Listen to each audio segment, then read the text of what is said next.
43 ಲಕ್ಷ ಮತದಾರರಿಗೆ ಕಾಲಾವಕಾಶ ಕೇಳಿದ ಸಿಎಂ. ಕರ್ನಾಟಕದಲ್ಲಿ 1 ಕೋಟಿ ಜನ ಕಿದಾಕಿದ್ರು ಅಂದ್ರೆ ಮೈನಸ್ ಆಗಿತ್ತು. ಈಗ ಡಿ.ಕೆ. ಶಿವಕುಮಾರ್ ಎಚ್ಚೆತ್ಕೊಂಡಿಲ್ಲ, ಇಲ್ಲ ಅವಕಾಶ ಕೊಡಿ ಕೆಳಕೊಟ್ಟವ್ರು. ಏನ್ ವಿಷಯ ಅಂದ್ರೆ, ಕರ್ನಾಟಕದಲ್ಲಿ ನಡೀತಿರ್ತಕ್ಕಂಥ ಮತದಾರ ಪಟ್ಟಿಯ ವಿಶೇಷ ತೀವ್ರ ಪರಿಷ್ಕರಣೆ SIR ಪ್ರಕ್ರಿಯೆ ಕುರಿತು ಮುಖ್ಯಮಂತ್ರಿ ಡಿ.ಕೆ. ಶಿವಕುಮಾರ್ ಅವರು ಮುಖ್ಯ ಚುನಾವಣಾ ಆಯುಕ್ತ ಜ್ಞಾನೇಶ್ ಕುಮಾರ್ ಅವರಿಗೆ ಪತ್ರ ಬರೆದಿದ್ದಾರೆ. ರಾಜ್ಯದಲ್ಲಿ ಸುಮಾರು 43 ಲಕ್ಷ ಮತದಾರರಿಗೆ ತಾರ್ಕಿಕ ವ್ಯತ್ಯಾಸಗಳ ಹಿನ್ನೆಲೆಯಲ್ಲಿ ನೋಟಿಸ್ ನೀಡುವ ಪ್ರಕ್ರಿಯೆ ನಡೆಯುತ್ತಿದ್ದು, ಯಾವುದೇ ಅರ್ಹ ಮತದಾರರ ಹೆಸರು ಪಟ್ಟಿಯಿಂದ ಕೈಬಿಡದಂತೆ ಮುನ್ನೆಚ್ಚರಿಕೆ ವಹಿಸಬೇಕು ಅಂತ ಡಿ.ಕೆ. ಮನವಿ ಮಾಡಿದ್ದಾರೆ. ನೋಟಿಸ್ ಪಡೆದಿರುವ ಹಾಗೂ 2002ರ ಮತದಾರರ ಪಟ್ಟಿಯೊಂದಿಗೆ ಲಿಂಕ್ ಹೊಂದಿರದ ಮತದಾರರಿಗೆ ಉತ್ತರಿಸಲು ಕನಿಷ್ಠ 3 ರಿಂದ 4 ವಾರಗಳ ಕಾಲಾವಕಾಶ ನೀಡಬೇಕು. ಕರಡು ಪಟ್ಟಿಯಲ್ಲಿ ಹೆಸರು ಬಿಟ್ಟು ಹೋಗಿರತಕ್ಕಂಥ ಅರ್ಹ ಮತದಾರರಿಗೆ ಸೇರ್ಪಡೆ ಅಥವಾ ತಿದ್ದುಪಡಿಗಾಗಿ ಹೆಚ್ಚಿನ ಸಮಯ ನೀಡಬೇಕು ಅಂತ ಕೋರಿದ್ದಾರೆ. ಇದರ ಜೊತೆಗೆ ಗ್ರಾಮೀಣ ಪ್ರದೇಶಗಳಲ್ಲಿ ಗ್ರಾಮ ಸಭೆ ಹಾಗೂ ನಗರ ಪ್ರದೇಶಗಳಲ್ಲಿ ವಾರ್ಡ್ ಸಮಿತಿ ಸಭೆಗಳನ್ನು ನಡೆಸಿ SIR ಕುರಿತು ವ್ಯಾಪಕ ಜಾಗೃತಿ ಮೂಡಿಸಬೇಕು ಅಂತ ಚುನಾವಣಾ ಆಯೋಗಕ್ಕೆ ಮನವಿ ಮಾಡಿದ್ದಾರೆ. ಅರ್ಜಿಗಳ ಪರಿಶೀಲನೆಯಲ್ಲಿ ತಪ್ಪುಗಳನ್ನು ಕಡಿಮೆ ಮಾಡಲು ಅಗತ್ಯವಿದ್ದರೆ ಜಿಲ್ಲಾ ಚುನಾವಣಾಧಿಕಾರಿಗಳ ಸಂಖ್ಯೆಯನ್ನು ಹೆಚ್ಚಿಸಬೇಕು ಅಂತ ತಿಳಿಸಿದ್ದಾರೆ. ಅರ್ಹ ಮತದಾರರ ಹೆಸರುಗಳು ಅನ್ಯಾಯವಾಗಿ ಪಟ್ಟಿಯಿಂದ ಹೊರಗುಳಿಯದಂತೆ ಪಾರದರ್ಶಕವಾಗಿ SIR ಪ್ರಕ್ರಿಯೆ ನಡೆಸಬೇಕು. ಈ ಪ್ರಕ್ರಿಯೆ ಪೂರ್ಣಗೊಳಿಸಲು ರಾಜ್ಯ ಸರ್ಕಾರ ಚುನಾವಣಾ ಆಯೋಗಕ್ಕೆ ಎಲ್ಲಾ ರೀತಿಯ ಸಹಕಾರ ನೀಡಲಿದೆ ಅಂತ ಡಿ.ಕೆ. ಶಿವಕುಮಾರ್ ತಿಳಿಸಿದ್ದಾರೆ. ಕರೆಕ್ಟ್. ಒಬ್ಬ ಮುಖ್ಯಮಂತ್ರಿಯಾಗಿ ಕಾಳಜಿ ವಹಿಸಲೇಬೇಕು. 1 ಕೋಟಿಗೂ ಅಧಿಕ ಜನ ಮೈನಸ್ ಆಗ್ಬಿಟ್ರಂಗೆ, ಡಬ್ಬಲ್ ಇರೋರು, ಬೇರೆ ರಾಜ್ಯದವರು ಇವೆಲ್ಲ ಸೇರಿದಂಗೆ ಒಂದಿಷ್ಟ ಆಗಿದೆ. ಬಟ್ 43 ಲಕ್ಷ ಜನಕ್ಕೆ ನೋಟಿಸ್ ಹೋಗ್ತಿದೆಯಲ್ಲ, ಅವ್ರಿಗಿನ್ನ ಅವಕಾಶ ಕೊಡಿ, ಅವೇರ್ನೆಸ್ ಕ್ರಿಯೇಟ್ ಮಾಡೋಣ ಅಂತ ಹೇಳ್ತಾವ್ರೆ. ಗುಡ್. ಯಾರೋ ಮತದಾನದಿಂದ ವಂಚಿತರಾಗೋದು ಅವಶ್ಯಕತೆ ಇಲ್ಲ. ನಾನೀಗ ಸರ್ಕಾರದ ಮುಖ್ಯಸ್ಥಲ್ಲ, ಅಧಿಕಾರ ಇಲ್ಲ ಅಂತ ಸಿದ್ದರಾಮಯ್ಯ ಹೇಳವ್ರೆ.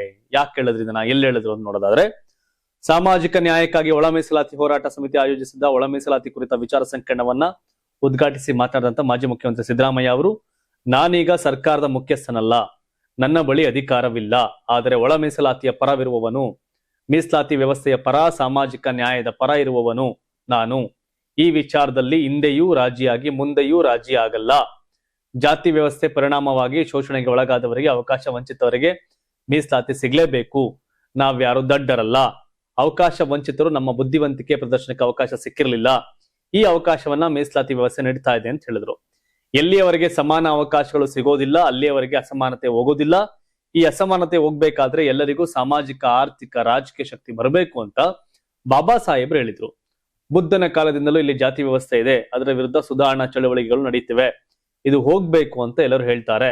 ಆದರೂ ಇನ್ನೂ ಜಾತಿ ಜೀವಂತವಿದೆ ಎನ್ನುವುದು ವಿಪರ್ಯಾಸ ಅಂತ ಜಾತಿ ವ್ಯವಸ್ಥೆ ಜೊತೆಗಿನ ತಮ್ಮ ಬೇಸರವನ್ನ ಸಿದ್ದರಾಮಯ್ಯ ವ್ಯಕ್ತಪಡಿಸಿದ್ರು.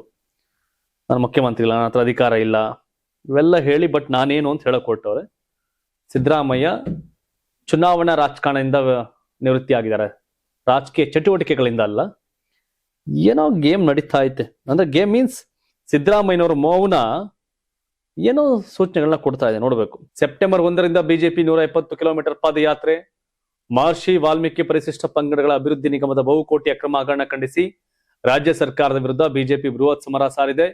ಹಗರಣದ ಮುಖ್ಯ ಆರೋಪ ಹೊತ್ತಿರತಕ್ಕಂಥ ಸಚಿವ ನಾಗೇಂದ್ರ ಅವರು ತಕ್ಷಣ ರಾಜೀನಾಮೆ ಕೊಡಬೇಕು ಅಂತ ಸೆಪ್ಟೆಂಬರ್ 1ರಿಂದ 10 ದಿನಗಳ ಕಾಲ ಬಳ್ಳಾರಿ ಚಲೋ ಪಾದಯಾತ್ರೆ ನಡೆಸಲು ಬಿಜೆಪಿ ತೀರ್ಮಾನ ಮಾಡಿದೆ.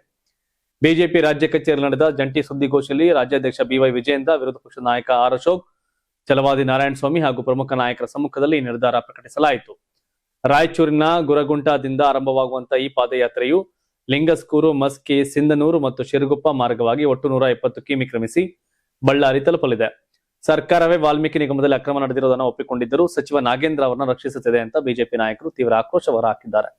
ಈ ಹೋರಾಟಕ್ಕೆ ಮಿತ್ರ ಪಕ್ಷ JDS ಕೂಡ ಸಂಪೂರ್ಣ ಬೆಂಬಲ ವ್ಯಕ್ತಪಡಿಸಿದ್ದು, ಉದ್ಘಾಟನಾ ಹಾಗೂ ಸಮಾರೋಪ ಸಮಾವೇಶಗಳಲ್ಲಿ ಎರಡೂ ಪಕ್ಷಗಳ ಕೇಂದ್ರ ಮತ್ತು ರಾಜ್ಯ ಮಟ್ಟದ ನಾಯಕರು ಭಾಗವಹಿಸುತ್ತಾರೆ. ಉತ್ತರ ಕರ್ನಾಟಕ ಭಾಗದ ಅಭಿವೃದ್ಧಿ, ಕಡೆಗಣನೆ ಹಾಗೂ ಪರಿಶಿಷ್ಟ ಪಂಗಡದ ಮೀಸಲಾತಿ ಪ್ರಮಾಣವನ್ನ ಕಡಿತಗೊಳಿಸಿರುವುದನ್ನು ಖಂಡಿಸಿ ಬಿಜೆಪಿ ಸುದೀರ್ಘ ಪಾದಯಾತ್ರೆ ಹಮ್ಮಿಕೊಂಡಿದೆ.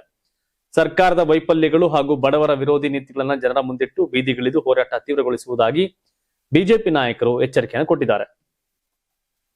ನಾಗೇಂದ್ರನ್ ಬಿಟ್ಟು ಬೇರೆಯವ್ರು ಮಾಡಕ್ ಅವಕಾಶ ಇದ್ರು ಕಾಂಗ್ರೆಸ್ ಅವ್ರನ್ನೇ ಮಾಡಿದ್ರು ರಾಂಗು.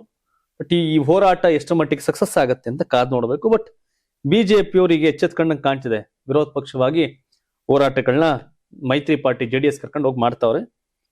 ಬಟ್ ನಾಗೇಂದ್ರ ಮಂತ್ರಿ ಮಾಡಿದ್ ಮಾತ್ರ ರಾಂಗು. ಅವ್ರು ಬಿಟ್ಟು ಬೇರೆಯವ್ರು ಮಾಡಕ್ಕೆ ಅವಕಾಶ ಇತ್ತು.